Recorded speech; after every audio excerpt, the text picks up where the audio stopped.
Today we're going to talk about church attendance at Christmas.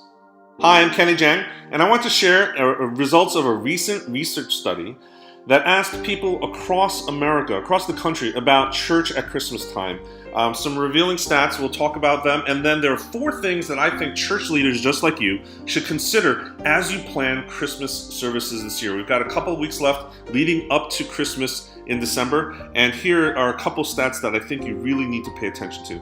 First is 77% of people that attend Christmas services do so for the reason to honor Jesus. I was actually surprised by this because you would think that the secularization of the holiday, that people are just going through the motion, but here people still are looking at the church for meaning.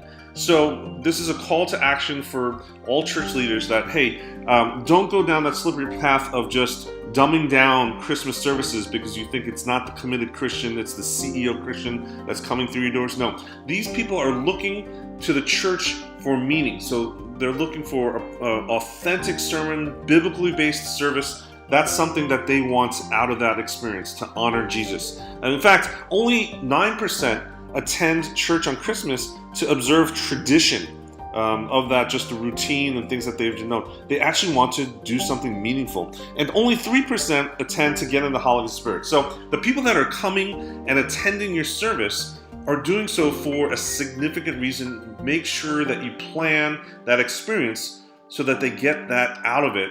That increases their chances of returning the next Sunday, the next Sunday, next Sunday. Now, what's missing? Now, 30% of Americans typically do not go to church on Christmas, right? So that's almost 40% of the people in your community are not going to come to church on Christmas.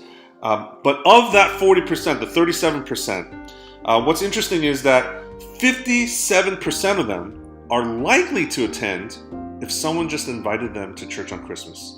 So of the 37% that's not coming to church, almost 60% of them, if they just had a personal invitation from someone they knew, they would consider coming to church on Christmas. That's a big wake-up call, and it's something I think that you need to share with your people so that it increases their confidence to take the risk and just asking, just sharing, just making it available, just commenting, just letting people know that you're going to church on Christmas, and if you wanted to come with me, I'd love for you to come, or I can give you some details. Now, instructing your people to invite people to church is great, and I know we all do it, and we do it over and over again like a broken record, and we feel like we don't get that much results. I think there's a big difference between instructing your people and equipping. That's the big lesson of the day here.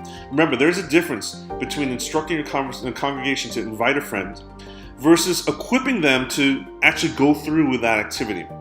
So my question is, have you thought of doing any of the following that we're going to talk about? 4 easy things which make it just a little bit easier on those who are in the position to invite that friend to church for your Christmas services this year. Ready? So the first one is update your homepage. Make sure that homepage has clear messaging that welcomes new visitors at Christmas time and provides details for them, because they don't know what your church is about. They haven't been into your church yet. They haven't visited. So give them all the details that they need as a visitor on that homepage. Don't make them go searching across your site for it. I'm talking about list your service times. Nice, clear, upfront. Show them directions to your church. Have a Google Maps link to where your church is so that members, when they are inviting a friend, they can easily refer people to your site to look it up, to get the details with confidence. It makes their invitation process simpler if they know that everything in terms of all the details are already right there, cleanly presented on the homepage of your site. Number 2, print invitations. Give your people something like a conversation piece or a device that they can actually use to hand over to someone and talk about. One of the easiest ways to do that is use business cards. Take a quick print shop or Staples and go print up business card size stock, except don't make business cards, make a mini ad. Look at it as a little tiny billboard, because business cards are small, they're portable, they're non-intrusive, and most importantly, they're cheap to produce. It's something that you can test out this year, and quick printers turn them around really quickly. In fact, one of the places that I use, nextdayflyers.com, I believe, they'll do full color business cards, a set of 500 of them for, I believe, 12 or 13 bucks. So they're cheap. They help people share all the details again, kind of like on your website. They share the service times for Christmas, the location, the address, and you can point people back to your website for more information by putting your URL and your church name and logo. That's it. Make it nice, clean, simple. Don't go overboard. All you want is something that's a conversation piece that someone can hand over so that they can follow up and do the research and make the decision to come to your church on Christmas. Number 3, post a video message that shares what to expect on Christmas services. Do so on your website. Do so in your emails to your people so that they can forward it to other friends. Do so through social media. A video message that exposes what does your sanctuary look like? What does the inside of your church actually feel like? Those are things that will be helpful for people to make the decision to come to your church. Do it in a way that's short. We're talking about 30 seconds, 60 seconds at the max. A friendly, simple, 10,000 foot view invitation saying that, hey, you're the pastor of this church. We're having Christmas service this year. We'd love for you to join us at ABC Church here in town. And then just have the backdrop of the sanctuary, well lit, clean, friendly, so that people, again, are able to forward this video onto their friends and family, share that video messaging, and again, it really acts as a decision piece so that it removes one more barrier, one more obstacle in people's mind to come and visit your church. 4, lastly, run Facebook ads that target your congregation, the people who follow your Facebook page, and the category and their friends.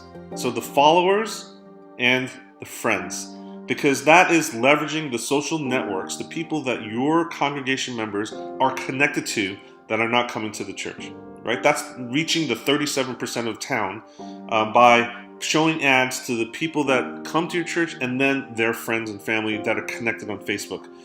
You do that so that in the next week or two before Christmas, those strangers, those people that have never attended your church before, might have a chance to have some brand impressions and explicitly put in their head the notion of potentially coming to church services for Christmas, even before they get invited in person by their friends and family.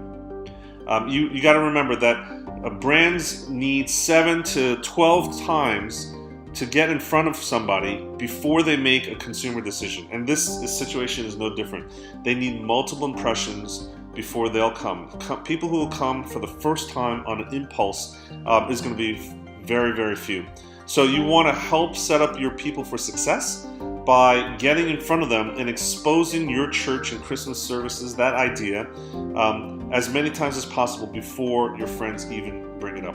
So those are 4 easy ways that you can help equip your people for inviting people to church versus just telling them and instructing them to go out and invite your friends. I'm Kenny Jahng. This presentation is sponsored by Church Butler. Do me a favor, like this video, share a comment below, and let us know what you're doing to help increase church attendance at Christmas.